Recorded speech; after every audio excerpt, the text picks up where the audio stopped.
Okay, this video is what's the real reason that sperm counts are down, testosterone levels are down. Okay, just a quick review of estrogen chemistry. We'll be real fast on this and then we'll get to the good stuff. Okay, basically the cholesterol is the backbone for estrogen, the molecule. The unique thing about estrogen is it's got an aromatic ring with 3 double bonds here, bound to a hydroxyl group. So this combination of aromatic ring or benzene ring, same thing, with a hydroxyl group or alcohol group, same thing. The aromatic ring gives it shelf life stability. The hydroxyl group makes it antimicrobial, so it's a perfect preservative. It stays functional for years on a shelf, and the cosmetic product or the moisturizer, the lotion, the shampoo, the soap, it doesn't spoil. Okay, the way an estrogen chemical works is it binds to an estrogen receptor. There's estrogen receptor alpha, estrogen receptor beta, and they form a hydrogen bond with the hydroxyl group here. They sort of share the electrons through this segment, and this will activate the estrogen receptor. Oops. Okay. And then the main one we care about in terms of, there's other estrogen molecules that are important. I'll move this out of the way here, but they are called para-benzoic acids. So this is the power position. The dominant substituent here is a carboxylic acid, and then the power position relative to it is the farthest away on the cyclohexane molecule. So the bottom line is at the bottom is the power position. As if the hydroxyl group was above my head and the hydroxyl group was below my head right here and the carboxylic acid was above my head. This is the para-benzoic acid. So paraben is just an abbreviation for para-benzoic acid. These preservatives are in tons and tons of things. And so here's what I'm getting at. All right. You know, when a parent has a son and the boy hits puberty, they'll notice the kid spends a lot more time in the shower. Okay? Shampoo has got para-benzoic acid or other types of preservatives in it, other types of estrogen chemicals. They're in almost every shampoo. They're in a lot of soaps. Okay, they're in moisturizers, Jergens lotion, if you know what that is an abbreviation for.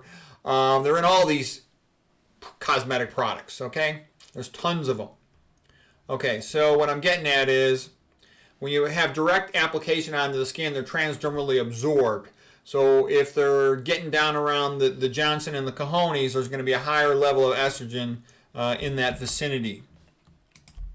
And so I'm just going to tell you a story. When I was in college, I went to Stanford, and I lived with all the athletes in the athlete fraternity. And basically, a lot of guys who are used to having girlfriends, being a really good athlete in high school is like being a celebrity, and it's easy to get a girlfriend, okay? But you go to college at Stanford, the women were really ugly. The joke at Stanford is that 9 out of 10 California girls are pretty, and the 10th one goes to Stanford. Lots of these guys, college athletes, did not have girlfriends, all right? And then I lived in the athlete fraternity, which is where, the John Elway and Jim Plunkett Super Bowl quarterbacks had previously lived. It's where the best football players and wrestlers tended to live. And the joke was, there was this one guy, his nickname at the fraternity was the Matchmaker, and it was a joke because he had a big stack of these magazines over here, girl magazines, PB, not meaning plant-based over there, okay? And, they would joke, give me, Betty from May 1985, and please don't have the pages spot welded, okay? So that was just a joke.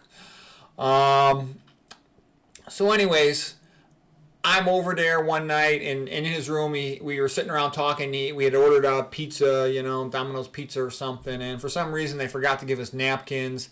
I had some of this pizza, grease on my face or something, and I look around, there's no napkins.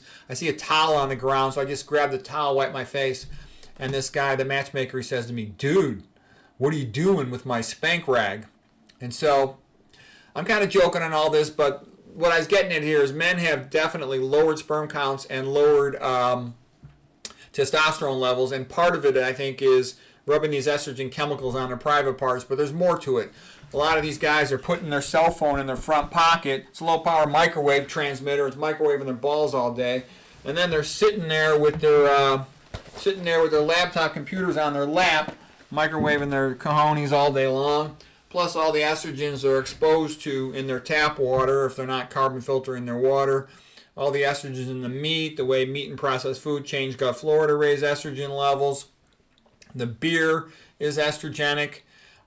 Storing drinks in plastic is estrogenic. Aluminum is a metalloestrogen in deodorants. You don't want to put your food in aluminum foil. All these things are adding to the estrogen levels, and they have a feminizing effect on men. They cause some apathy in men. I think they confuse some young people sometimes about their gender. If a young person is confused about their gender, the first thing they should do is minimize exposure to these estrogenic chemicals and then see what happens at that point. So anyways, this was sort of just one more contribution to overload of estrogenic levels, in particular with a direct transdermal exposure in this case.